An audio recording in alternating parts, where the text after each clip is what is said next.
In 1986, when I was coming of age, Ronald Reagan doubled down on the war on drugs that had been started by Richard Nixon in 1971. Drugs were bad, fried your brain, and drug dealers were monsters, the sole reason neighborhoods and major cities were failing. No one wanted to talk about Reaganomics and the ending of social safety nets, the defunding of schools and the loss of jobs in cities across America. Young men like me who hustled became the sole villain, and drug addicts lacked moral fortitude. In the 1990s, incarceration rates in the U.S. blew up. Today, we imprison more people than any other country in the world. China, Russia, Iran, Cuba. All countries we consider autocratic and repressive. Yeah, more than them. Judges' hands were tied by tough-on-crime laws, and they were forced to hand out mandatory life sentences for simple possession and low-level drug sales. My home state of New York started this with Rockefeller laws. Then the feds made distinctions between people who sold powder cocaine and crack cocaine, even though they were the same drug. Only difference is how you take it. And even though white people used and sold crack more than black people, somehow it was black people who went to prison. The media ignored actual data to this day. Crack is still talked about as a black problem. The NYPD raided our Brooklyn neighborhoods while Manhattan bankers openly used coke with impunity. The war on drugs exploded the U.S. prison population, disproportionately locking away black and Latinos. Our prison population grew more than 900%.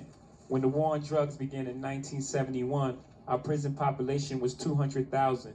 Today it is over 2 million. Long after the crack era ended, we continued our war on drugs. There were more than 1.5 million drug arrests in 2014.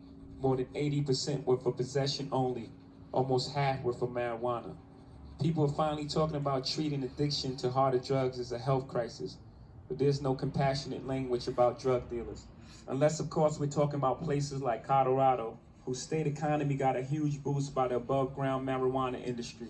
A few states south in Louisiana, they're still handing out mandatory sentences for people who sell weed. Despite a booming and celebrated 50 billion legal marijuana industry, most states still disproportionately hand out mandatory sentences to black and Latinos with drug cases.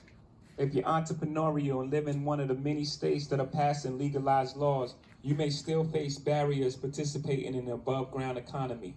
Venture capitalists migrate to these states to open multi-billion-dollar operations, but former felons can't open a dispensary.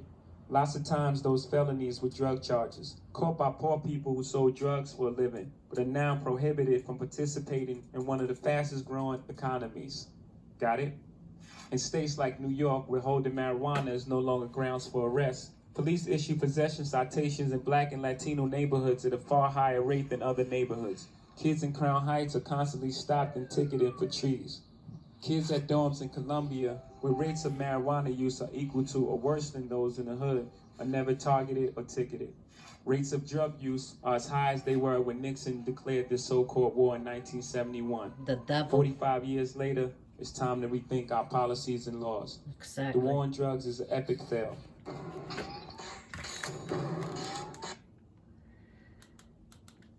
This is a very important thing that needs to go around. People need to get strong.